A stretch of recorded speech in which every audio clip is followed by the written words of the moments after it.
And good afternoon, everyone. Welcome to Beam Bites. This is our second broadcast. And today we are happy to have with us Mr. Bryan Gelbke, President of Beam Education. Welcome to the podcast, Brian. How you doing today, sir? I'm good. How are you, Mr. Trotter? Great, great. Now, Brian joins us with over 22 years of experience in education. Brian is a transformative leader who has dedicated his career to empowering educators and fostering equitable learning environments. As president of Beam Education, Brian has spearheaded a movement to reimagine education, encouraging innovation and creativity to prepare students for the challenges of tomorrow. Brian, thank you for joining us today. Please tell us a little bit more about how you came to be. Okay, that long story of becoming an educator. I'm originally from New Orleans, Louisiana.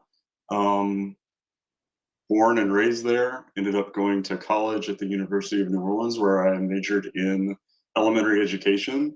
So that obviously was the start of my education journey. When I was at the University of New Orleans, I was able to do most of my undergrad work in inner city New Orleans public schools. So that really was eye-opening and changed my thought process on what I wanted to do as an educator, to see the needs of those children, especially just as a young novice, not even teacher at that point, just a pre-service teacher. So after I graduated with that bachelor's degree in elementary ed, I actually taught in New Orleans for 2 years. After that, the opportunity to move to Texas opened up. So that move to Texas was 20 years ago this summer, actually. So I made that move. Began teaching here in the Metroplex, in the DFW Metroplex. Spent some time in Crowley ISD. Most of my experience was teaching fifth grade math and science. So after that, after 10, actually 11 years in the classroom as an elementary teacher, I was given the opportunity to join Dr. Nelson, who is our CEO and founder, and take everything that I had learned and broaden. She was able to broaden the perspective of the rest of my career once I joined her as an instructional coach for math. So we worked together for more than, well, now it's 11 years. It's been 11 years since then, moving to different campuses, to low performing campuses to make them high performing campuses. And she continued to push me, and I ended up at my own school, where that school, by the time I had left, was a B-rated campus, and it had achieved its first distinctions from the state of Texas. So I'm happy to then join her in this B.E.A.M movement, so that we can continue that educational journey for students that don't have the same opportunities that other students do. So that's how I came to be a part of B.E.A.M. Great. And we have her joining us right now. Dr. Nelson, can you hear us? Yes, I can hear you all this morning or this afternoon. Good, good, good. Now, we hear that you are joining us doing some research in the classroom right now. So, tell us a little bit more about how Mr. Gelke joined the Beam team, and then we'll start looking at some of the things that Mr. Gelke's doing and the whole Beam team is doing. Well, when you look at how Bryan or Mr. Gelbke was able to become a part of the work that we're doing, he specifically brought his knowledge of math. When I look at teams, I look at teams as being a cross section, because I think there's a wealth of knowledge when there's diversity working with students, as well as I think also that we have to look at the diversity of our students and how they enrich not only our lives, but the lives of their own friends that are in the classroom with them. So I think it becomes very important that we understand that diversity is the thing that pushes us towards the level of excellence, because you have a great deal of how different people think, how different people have thoughts and reactions to different things that are going on in the world, especially when you're looking at education and how all of the cultures converge together in a school. And so it becomes real important that we truly pay attention to diversity. And that's what Mr. Gelke brought to our instructional team at both campuses that I previously worked on as the campus leader of those campuses. Excellent. Now, one of the things that you and Mr. Gelke and the entire team talked about was how education is affecting our students. So we have a graphic up right now, the B.E.A.M Education Way, and it shows a graphic of students being happy and cheerful going into the school system, not so happy when they come out. So, if you would talk a little bit, I'll give you both an opportunity to talk a bit about what this graphic means to you and how B.E.A.M is looking to change the outcome. Well, I mean, when we look at this cartoon, we see what our education system looks like right now. It's that you have joyful children coming in, and by the time they leave that school, because of the traditional model that we're still using, that's hundreds of years old, we basically zap their creativity, zap their intelligence, and they come out in this one size fits all model, or we think they come out in this one size fits all model. And the reason this is the B.E.A.M Education Why is because that's not the reality for the 21st century world that they're entering. You can't have a one size fits all package anymore. And that's too much what our public school systems are trying to do is push students out and you're going to go to college. And that's not the case for all this. We have to give our students tools so that they can become productive members of the 21st century. And that's not what's happening in school. And that's our mission with B.E.A.M is to take those students and show them all the different things and different perspectives that they can have as they enter into this world to become a productive member of the society. And Dr. Nelson, any input to go along with that? I think he said it so succinctly. The one part that I would add to that is the fact that because of the nature of the wealth of how much research is out there, how much we know about maturation and development of humans and how they learn, for me, it is a misnomer that we're still having structures and systems that look the same identical way. And so I think it becomes necessary that some of us who have become edupreneurs, that we say enough is enough and it's time for education to look different, because we are 25 years into the 21st century. However, the model that we are consistently using across America is still one of the industrial revolution with scientific management model. All right. Bryan, anything else to add to that, sir? No, I mean, just also too that, when you look at our cartoon and the way the students come out looking the same, that's not the reality of the society that we live in either. We don't all look the same. We all have different perspectives and different backgrounds. And I think that's also part of what B.E.A.M is looking to tap into and realize that how different the world is and give opportunities to students that don't have those opportunities in that traditional setting. Great. Bryan, can you share with us a bit about your journey in education, what inspired you, and what motivates you in your career?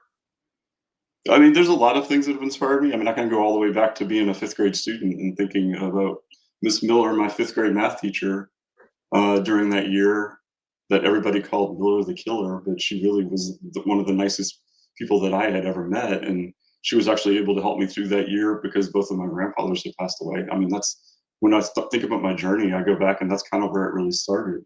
And then we all have those, those teachers across the years. I can think of a teacher when I was a sophomore in high school that told me I was never going to amount to anything. And then, that's just like that in those transformative years, the idea that you would say that to somebody, but in the reality that always was in the background of my mind. And it's always pushed me to actually prove it wrong.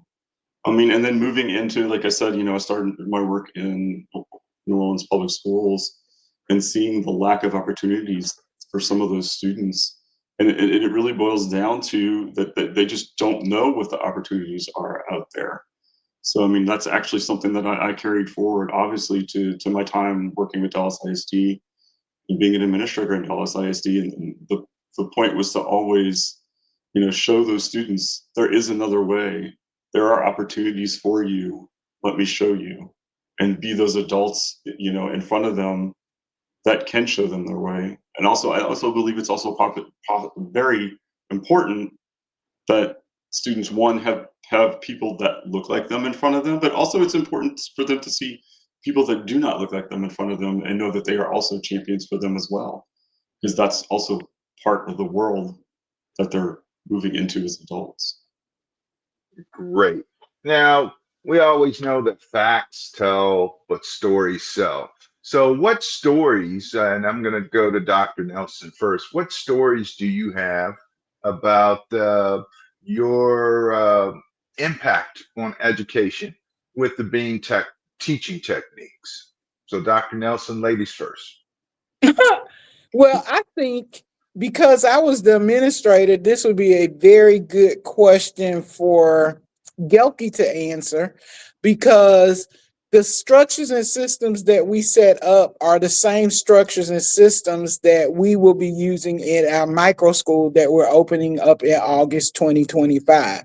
Basically, we believe that there is a need for us now to really personalize and customize instruction to the point that children also know exactly what they're going to be learning and not that standardized presentation that we begin every lesson with of saying this is the specific objective that we're working on today.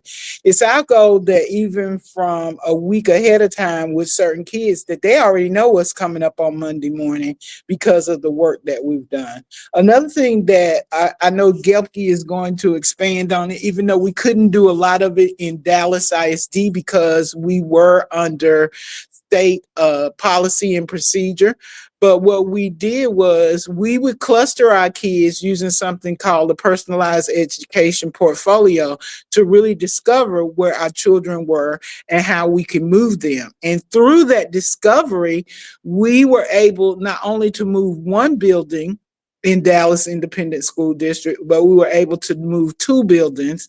And the second building, we moved it in within 2 years. So I'm going to let him expound a little bit more on that work that we did around the story. I call it the Tale of Two Schools because both schools were a half a mile apart from each other, but both schools, the culture was totally different. And what was the work that was being done in both of those schools were totally different until I was able to come in and do some of the work, the sustainable work that I knew that would support not only teacher growth, but also teacher professional development. So I'm going to turn it over to Gelbke so he can give you a little bit more as the instructional coach of what he did in those structures to change the trajectory of both schools.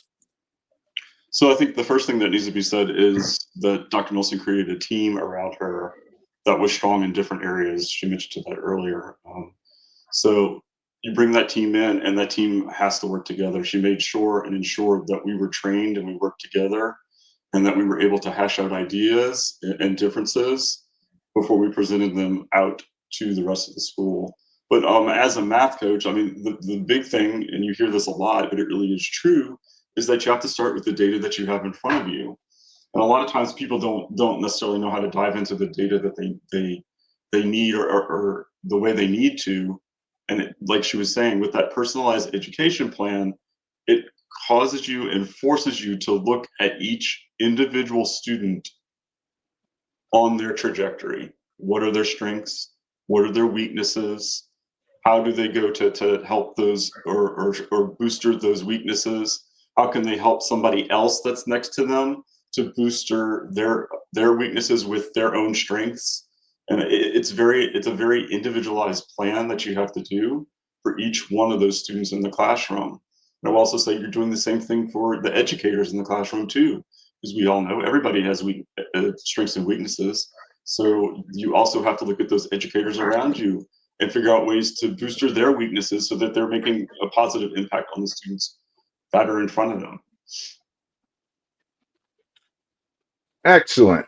Now we talked about you guys opening up or B.E.A.M opening up um, a school for 2025. Want to share with some of our viewers a little bit about the mission statement and a little bit about what we have planned for that accordingly. So if you would, this already have the mission statement up. If you talk to this a little bit, we can go through this slide deck just a bit and kind of go from there. So obviously what we need to do is look at that mission statement and realize that, like we said, we have to align all of our frameworks and all the research that we're doing so that they can become 21st century learners, because it's not happening right now. That's really where our struggle's at. Like Dr. Nelson said, we're 25 years into the 21st century, but schools are in a model that's a couple hundred years old and haven't changed. So how is that helping our children move forward and be productive members of a society in 2025 and in the future? The other piece is looking at that. If we can go back to the slide about the mission statement. Okay, there you go. Sorry about The that. pitch, no, that's okay. The pitch at the bottom is the really truly what we are all about, and we plan to be futuristic and, like we said, edupreneurs, not just entrepreneurs, but we're educational entrepreneurs that can offer a flexible way and a prescriptive way to help revitalize our ecosystems, our learning ecosystems. And that's really truly the core about how we're different, is that prescriptive, flexible way, creating a pathway for each individual learner that changes as their needs change. And as they master things, what we're looking at is called a skill mastery framework that each student will have so that they can continue their journey the way that their journey needs to be. And it's personalized for them so that they can be successful. And it's a mind shift and a different way to think about how we can help students. All right. Well, good deal. Good deal. Going on to the next slide we have here, sharing a little bit about the core values of B.E.A.M and what we're looking to implement with the students and with the families that we look to serve. So obviously, we're looking at, we have to do everything based in research. A lot about what we're looking at is incorporating John Hattie's methods with visible learning and taking all of his educational research on different frameworks and different methodologies through visible learning and trying to embed that in our school, because that helps to create those individual personalized pathways that we talked about. So that's one of the things that we're looking at doing in our campus that's opening in August. And it's just keeping sure that we're making progress with those individual learning needs so that we can optimize the outcomes of those students. And always staying on top of the latest advancements and the latest technology as well, incorporating AI into everything we're doing, because we know that's a huge part of where our world is shifting to right now. So it's all those little pieces and putting them together to create those pathways for students. Great. Now, I'm assuming you got some of these pieces together while you were working at Stevens Park Elementary. Yes. And I see that you improved the math scores there on the campus, getting some distinctions from TEA.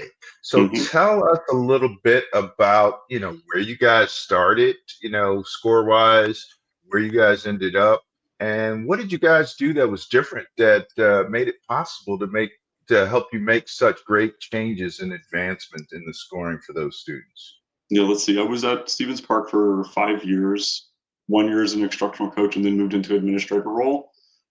So when we started there, we were actually what would have been considered a D campus on today's ratings. Obviously, those ratings didn't, the A to F system didn't exist when we first started there. It came into existence after we were already there.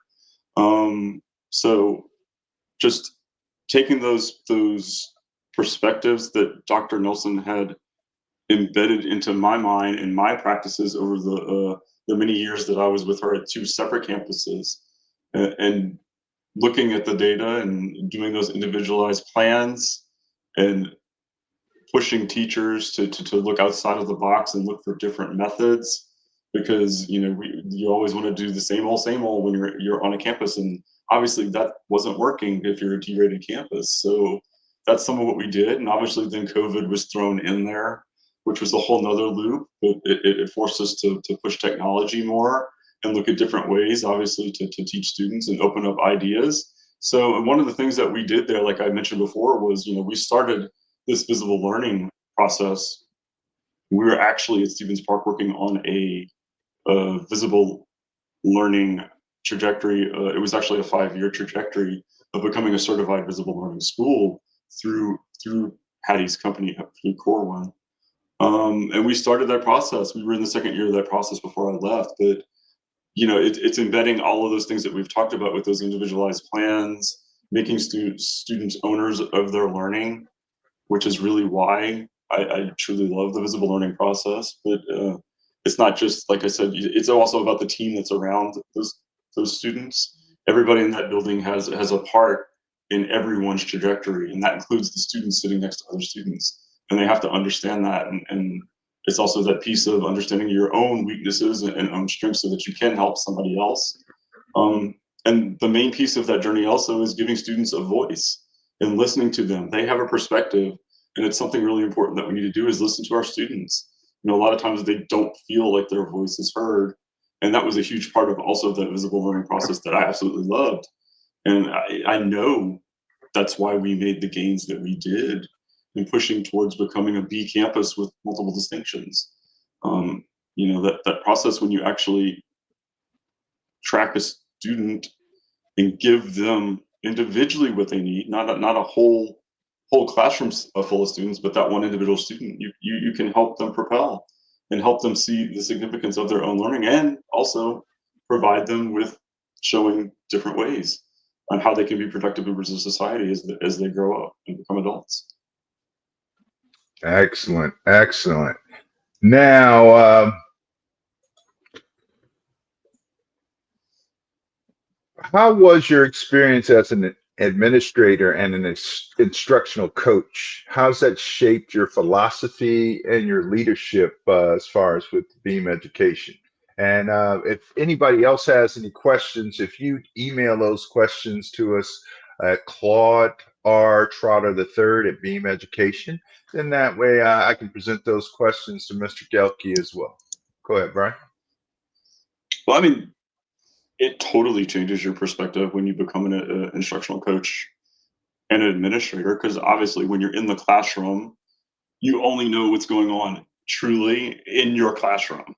And in your head as a teacher, and I'm sure many teachers will agree with me on this, I've had this conversation with many people over the years, and they all say the same thing, is that you truly don't know what's going on outside of your classroom. You think you do, but until you step out of that and you actually go into the other portions of your school, you really don't know what's happening.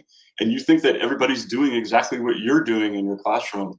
And when you step out and you look at it, you realize they're not. And you go, okay, so how can I change that? How can I change their perspectives? And so that was what the role of an instructional coach and obviously the administrator becomes, on how can I shape not only the students in my building, but also the teachers in my building and my fellow instructional coaches in the building. How can I shape their perspectives so that ultimately you have that impact on all the students in your school? So that was it's a huge mind shift when you move from a classroom into administrator role. The other piece of that is you realize that working with adults is also not the easiest thing. Adults are very set in their ways, so you have to be able to coach and learn how to coach adults to change their perspective. And that can be hard to do with some of those teachers that are 25 plus years in the educational role. It's hard to change minds, but if you can take them down the right path and show them the research and show them how it can work and coach them through it, you can have a huge impact. And that's how I think those roles ultimately have an even greater existence over the student population in your campuses. Now, you worked on a campus under Dallas ISD, which is a Hmm. huge conglomerate when it comes to educational school systems. Um, where would you rank the size of Dallas ISD for one? And two, have you worked at any smaller districts? And what was the difference that you saw between, the big size of Dallas ISD and some of the smaller districts you might have worked? I mean, obviously, Dallas is the second largest district in the state of Texas, and yes, was the largest district that I worked for. But actually, one of the things that I noticed with Dallas ISD, I remember thinking at first when I came there, I was there over a decade, was that the training aspects that they provide their teachers were much larger and had greater perspectives than those of the smaller districts.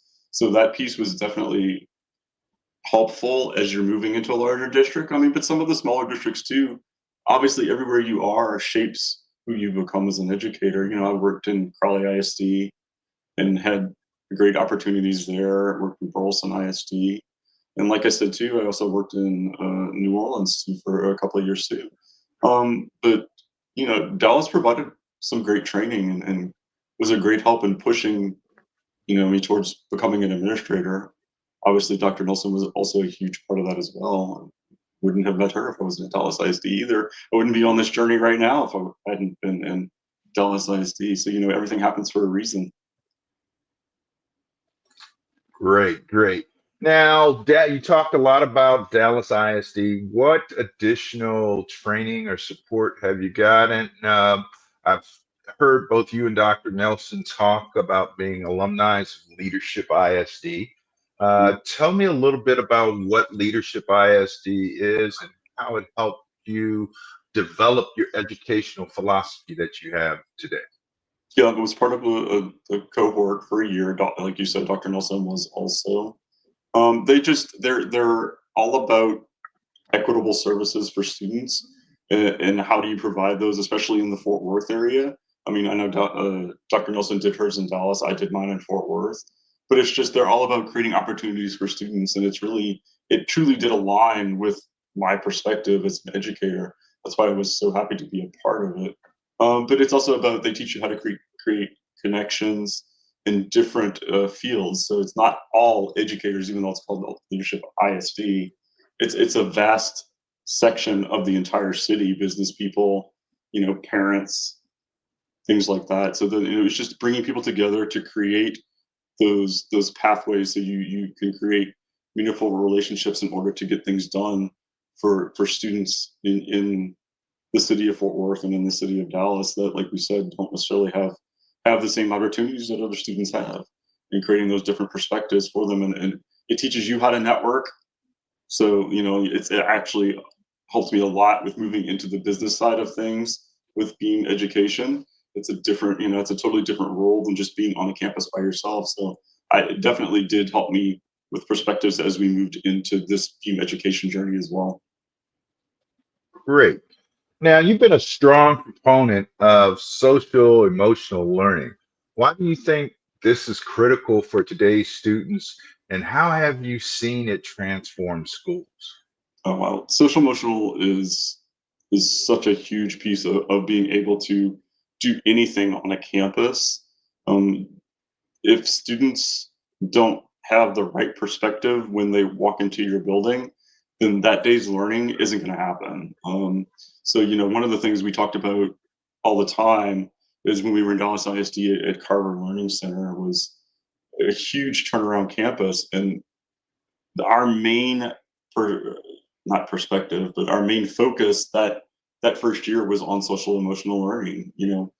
You have to learn where your students are and be able to track them emotionally so that they can perceive the way it needs to as an educator. And we tell stories all the time about, you could see we would all position ourselves out front of the school as a huge part of our social emotional push, and we would watch the students walk in, and we would know just as those students were walking into school, it was like, okay, you're not in the right mindset right now. I need you to go see your buddy that you have before you go to your class, so that they can find out what's going on, because you're not in the right mindset to be in an educational environment right now. So we got to take care of that. so that you can get today's learning done.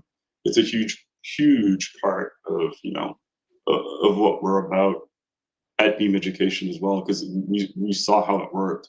The other piece of that is it's not just the students, it's also the adults in the building too, and worrying about their social and emotional well-being as well. If we all carry things over from our personal lives to work, it's just a reality. It happens.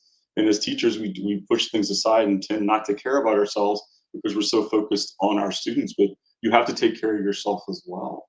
And if you don't do that, you're not going to be able to provide for your students what you need to provide. And social and emotional helps you take care of that. It's we talk about our students needing those buddies. There was times where you had teachers that, okay, let me step in for you because I know you need a minute. And it's okay to admit that. Just let me know you need a minute. I'll take care of your class while you go take care of yourself and your well-being.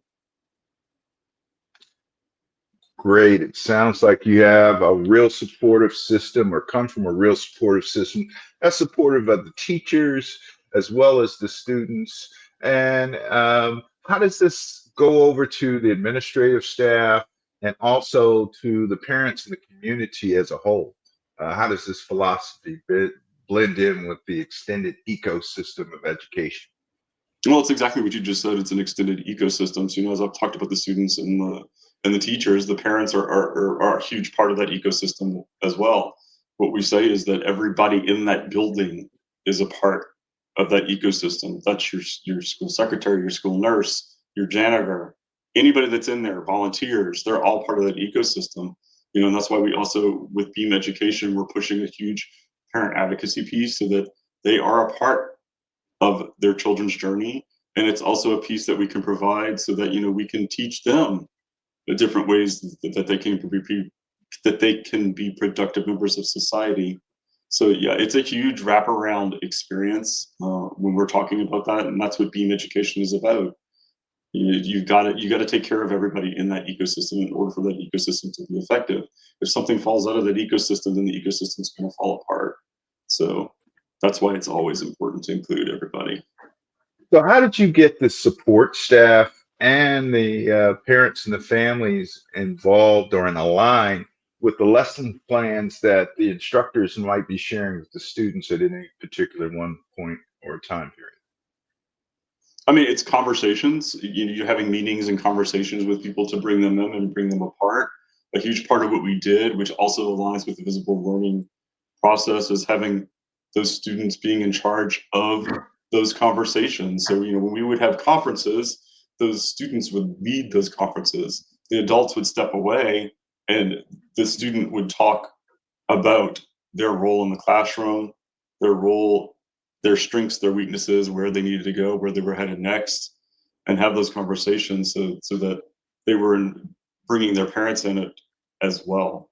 And as far as support staff, it's just you have those conversations with people, and you have to let them know how important they are in that ecosystem.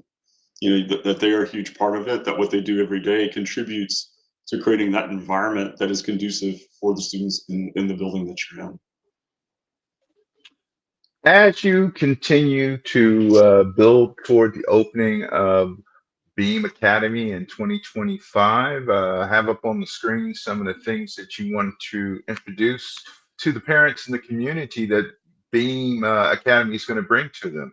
If you would share a little bit more about what qualities and practices and what you're looking to achieve with B.E.A.M Academy when it opens up in 2025. So what we're doing is B.E.A.M Academy is going to be a micro school, and that's a new term to a lot of people. They don't know what a micro school is. A micro school is a small environment of, but it's educationally diverse in the sense that you have different age groups in that building. And what you really want to think about is you want to go and think about like what a one-room schoolhouse used to be like years and years ago, where you had just multiple ages and multiple perspectives all in the same room learning together. That's what we're about. So we create those individual pathways for each one of our students.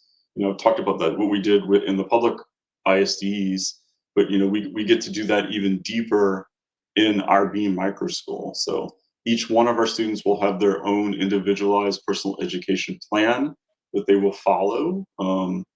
It will not be traditional in any sense. And you can already tell that from the makeup of the way it looks, but also in the way that we will, you're not going to get an A, B, C, D grade. You will have that skill mastery framework that we follow. And once you master a certain topic that's required at your age level, you move to your next topic.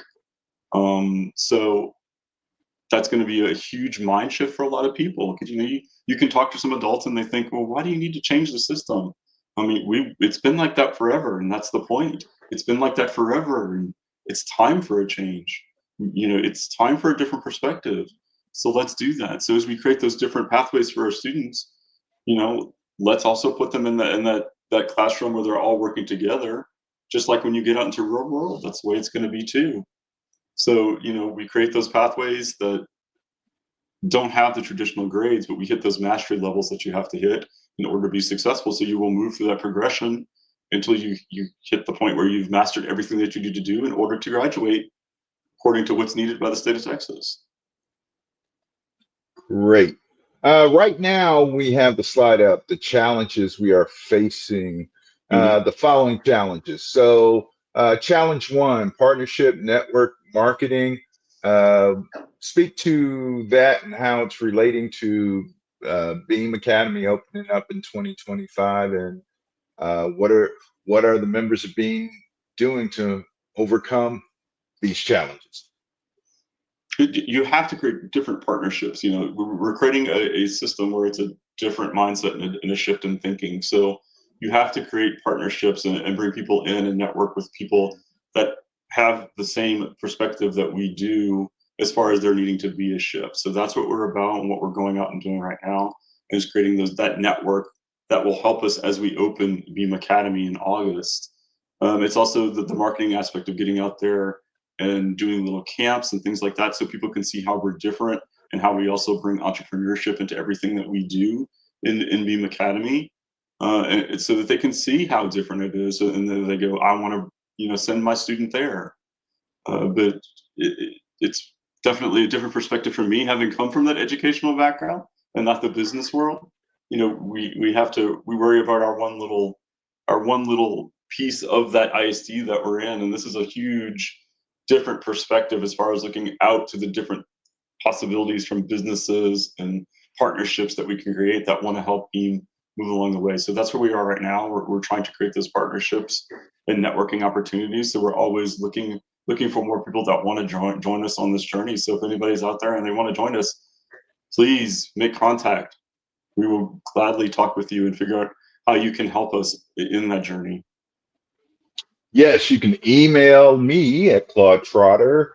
Trotter III at beameducation.com, or you can also go to our website and join our newsletter there. You can go to www.beameducation.org. So the challenge number two, lack of capital and funding.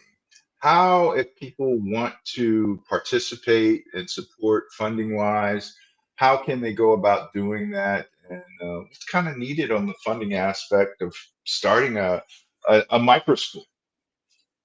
I mean, we kind of need everything at this point. Everything from just, we got to look at the space that we got to find. So that's obviously going to take capital and funding in order for us to be able to get the space that we want to provide for our students. But it's everything down to, looking at furniture in that space to instructional materials that we need so that we can provide for our students. So right now, if anybody wants to donate, they can obviously get in contact with us, looking at different ways that we can set up some donation materials. But also the other thing is too, as we push out camps and different things as well, those will also help us in funding for the school that we want to open in August. There's all kinds of ways you can help, and even if it's just a volunteer time and help us get out the word, we'll gladly accept that as well. Great, great. Now, the next aspect of obviously gearing up for a school is the human resource aspect of it. So, what are the goals or the parameters for getting the right people to help educate our leaders of tomorrow? Dr. Nelson talked to it or touched on it earlier when she was here, and it's about creating that right team. And she definitely has done that as we started this process. We have a very diverse team with different backgrounds. Yes, her and I have educational backgrounds, and we think that's important.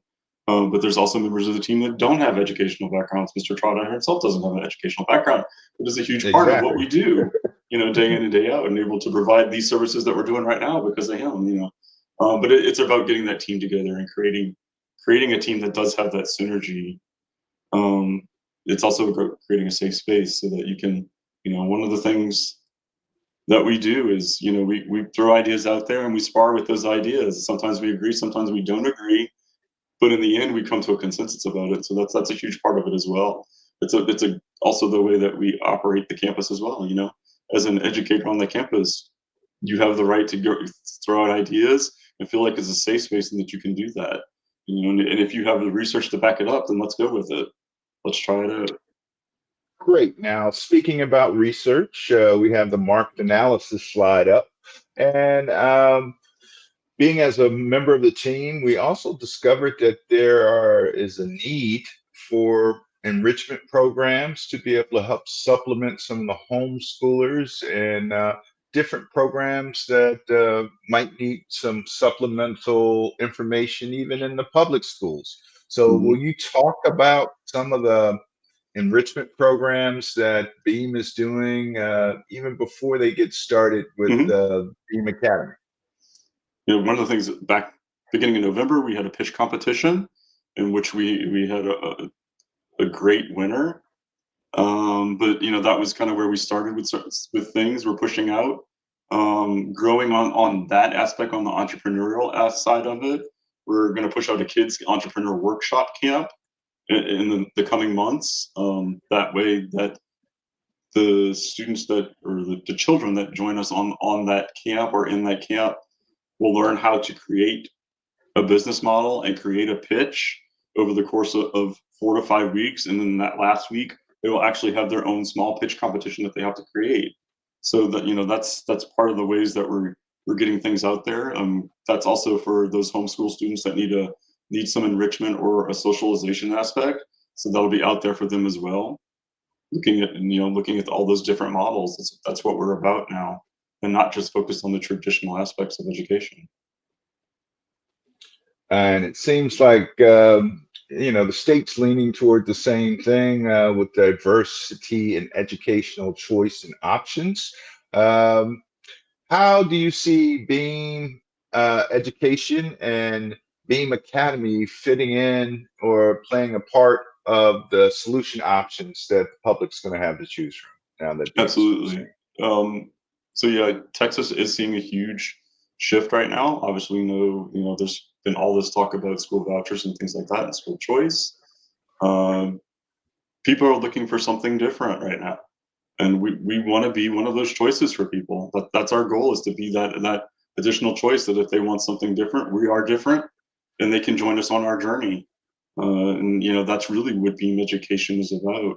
But yeah, there's a huge shift towards wanting different choices, and we want to create a different pathway. That's our whole thing, is to be that extra choice and be that different choice. So we feel like we Now, fit right into what they're looking for.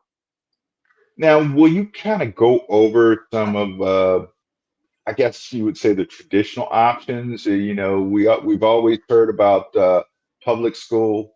We've heard about private schools. We've heard about charter schools, and now there's this new thing with micro schools. So, how does all this come together, and where does Beam fit in with all of that? I mean, really, it's looking for those different choices that people want. Obviously, you have a lot of people that don't even realize there's any other option besides public, charter, or private. And private's not an option for a lot of people due to cost, so they stick to public or charter. But micro schools are a very new push. Micro schools are really born during the pandemic, when people were realizing that, oh, I'm educating my child, but you know, I don't really have the background or capability or the time to do it. So they were creating these small micro schools with people, so that there was a different option during the pandemic, so that they didn't necessarily have to go in back into that traditional setting. So that's part of why we're pushing for Beam as well, is like I said, to be that extra choice. But it's also about being different and creating a different pathway for kids is the huge part of it as well. Great. Now we have the three impacts of engagement up on the screen right now. We've Hmm. talked about being Micro School Academy. Uh, Talk a little bit about Beam Institute and some of the projects that are on the table for Beam Institute and some of the areas that Beam Institute can have an effect Hmm. in the educational arena and business arena for that Yeah. matter. So yeah, with Beam Institute, that's basically us going to different clients and providing them what they need. So like for example, one of the things we did at the beginning of this year was we went into Newport Public Schools in Kentucky and created some training for them, and for their teachers. So that was a huge part of what Beam Institute's about, is looking at those different things that we can do.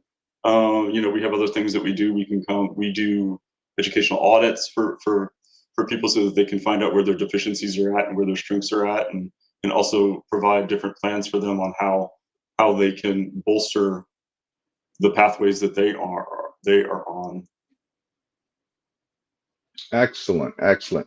And as far as Beam Lanyap, what's involved with that, and what's that for those that don't know what a Lanyap is? What is that, and what is brought to the table with Beam Lanyap? Hey, being lanyard, all my New Orleans people, you know what lanyard is. Lanyard just is French for extra.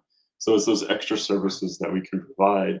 So, like our kids camp would be something that would fall under the being lanyard thing. We could come in and provide that for different clients. And it's not just school clients, it could be after school programs, it could be community centers and different things like that. So it's just those little extra things that we can do that might not necessarily be a huge long project. Could be a week long, could be a day. It's things like that. It's just all those little extra pieces that we can provide as educators for opportunities for students out there. Great. Now, we talked a little bit about both the Beam educators. Is there any advice that you can give teachers and school leaders looking to drive change and foster innovation in their classrooms and their school districts that you've learned from what you've done already and where you're going with Beam? I mean, the first thing I would say is, you to have that open mindset. I know it's easy to say, but it really is true. Put people around you that are that their strength is your weakness. I was always a math person. Dr. Nelson was a reading person, and that was one of the ways that we played off of each other at the beginning. She was teaching me a whole lot about reading, and I was teaching her about math. And even though she was my boss at that time, she took my perspectives and ran with it, and vice versa. You got to feel like you can have that open communication with the team that's around you. The other huge piece is be open to pushback. People don't like getting pushback on their ideas, but that's healthy. You need to do that because you need to hash things out and be able to figure out what's best for those around you. And the only way you're going to do that is to have that pushback piece. I think it's a huge, huge reason why we were successful. Dr. Nelson says all the time about me, I went to different places and got myself in trouble because I would give pushback because I was so used to it with her. But ultimately, the track record shows what happens when you do that.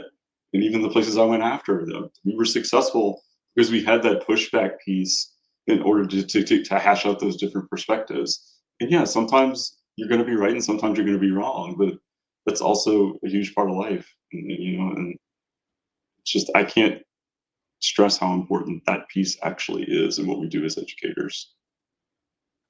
So, would you say that is one of the biggest takeaways in your 22 years? Is that fact of balancing pushback with growth and movement, or what? What would it be for you? What would you say that the key experience or I mean, takeaway is for you? honestly, it really is when I think back over it, over the time of the 22 years, it really is the biggest piece because that actually creates environments that allow you to do what's best for students and best for teachers. You know, because that pushback will come all the way from the top, and sometimes, you know, you can't do what you know is best because those ISDs will tell you, nope, I'm not going to allow you to do that. But you using that pushback when you're told that no to figure out ways that are still best for the students is what it's all about. And you know, it's that open mindset that that pushback creates that's hugely important. You got to realize that, you know, we're always learning. You don't stop learning, and the minute you think you know everything, then this isn't the job that you need to be in. You always have to have that open mindset and be willing to learn. Now, coming from the business and the sales background, I've always been told that no means that that person doesn't have enough information. So, how have you gotten past the no's with the administration, no's with the parents, and no's with the students? How have you controlled those no's and focused them toward the goal that you're trying to move things toward? Research is what I would say to that. A huge piece of it. You know, so if you get those no's, and it's because, like you said, they're not open or they don't understand it most of the time. They can't wrap their mind around, you know, what you're trying to get across. A big piece of that I can say is when we were doing our visible learning journey, a lot of people didn't know what it was. They hadn't heard of it. They couldn't wrap their minds around it.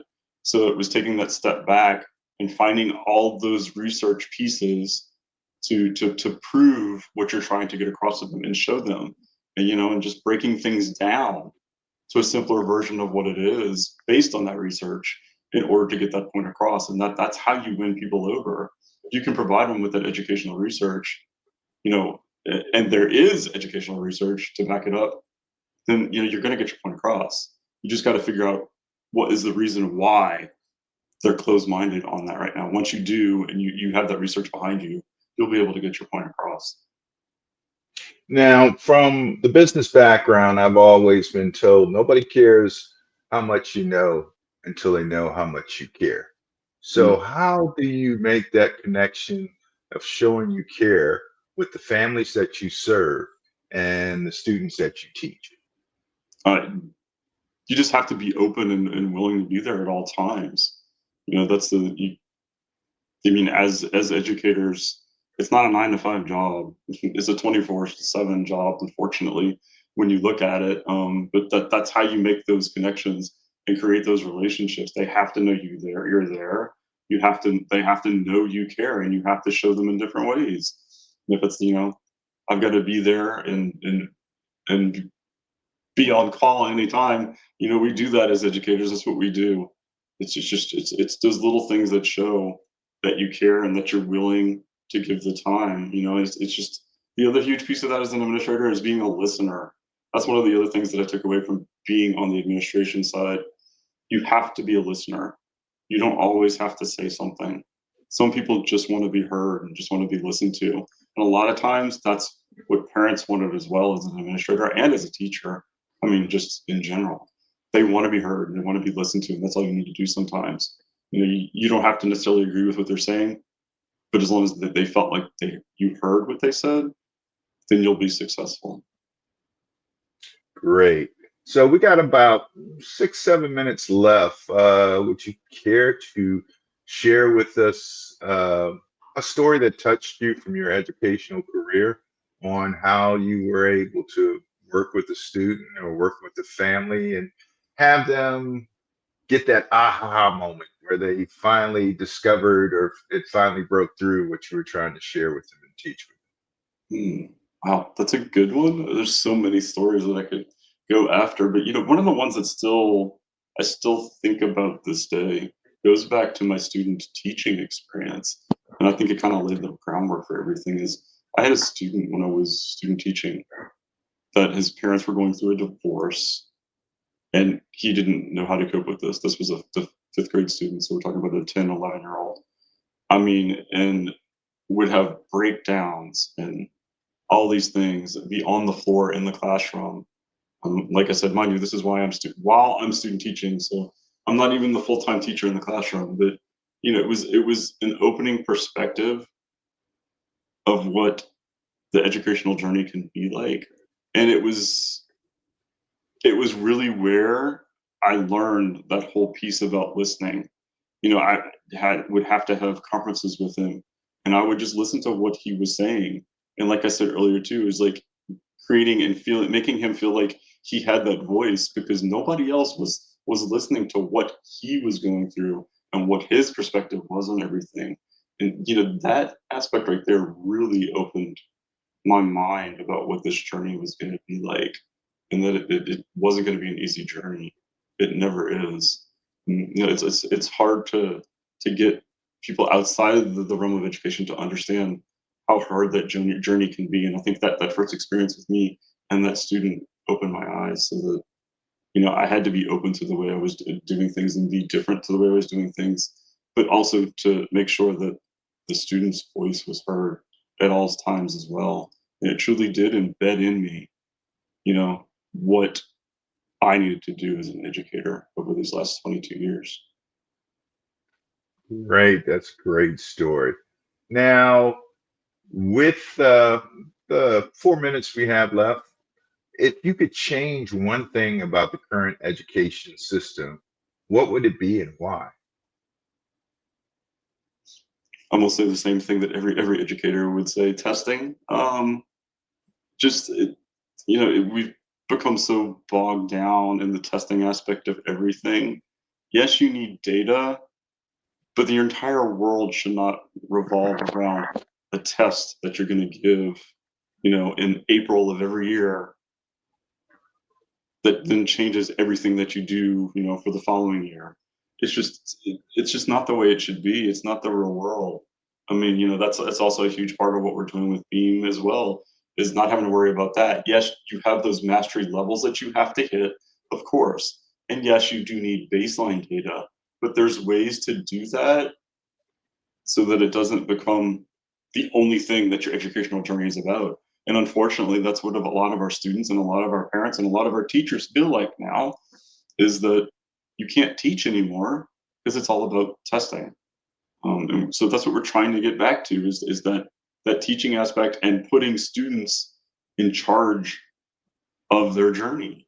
Because I think a lot of the times now, students don't feel like they have in charge in their journey too, because they have that test looming over them at the end of the year, and they know, if I don't pass this test, what's going to happen? Or if I don't score the way I need to, what's going to happen? We need to take that equation back out of the system, so that everybody can begin to enjoy that journey again the way it should be. It's great. That's great.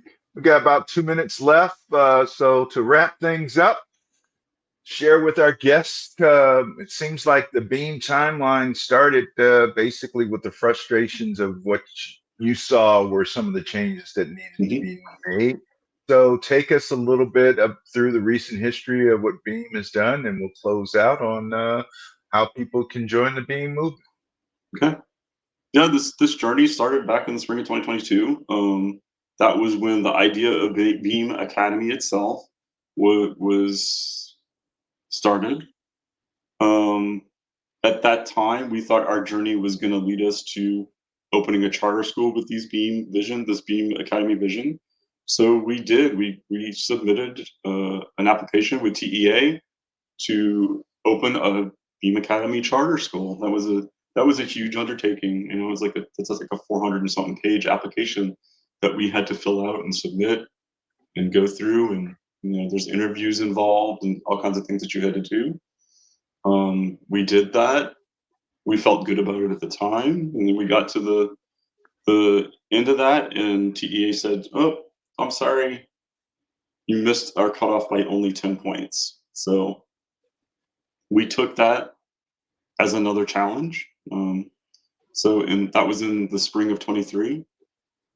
That challenge made us think and rethink what we were doing, and we realized, maybe there's a different way. So that was when we started doing research, and Dr. Nelson actually at that time found some info about microschools, and we're like, okay, well, maybe this is the journey we need to take. So that's what happened. So even though that was a huge no and it was a turning point, it just gave us a different challenge and a different way to look and move forward. So we entered into a different discovery period to figure out what we could do and how we could transform B.E.A.M Academy outside of that system. And that's what we're doing. So we're on that journey, and that's why we hope to open our school in August of 2025. Very good, Bryan. Thank you so much for joining us today. It might not seem like it, but we're at the end of our hour on the show. For those that joined us today, if you'd like to join the B.E.A.M education movement, please go to beameducation.org. You can register to join us there, and we look forward to you joining us next week for our next B.E.A.M Bite. Thank you, Bryan. You have a great day. We look forward to talking to you and all the rest of the viewers in the very near future. Thank you again. Thank you. Thank you for having me. Bye-bye.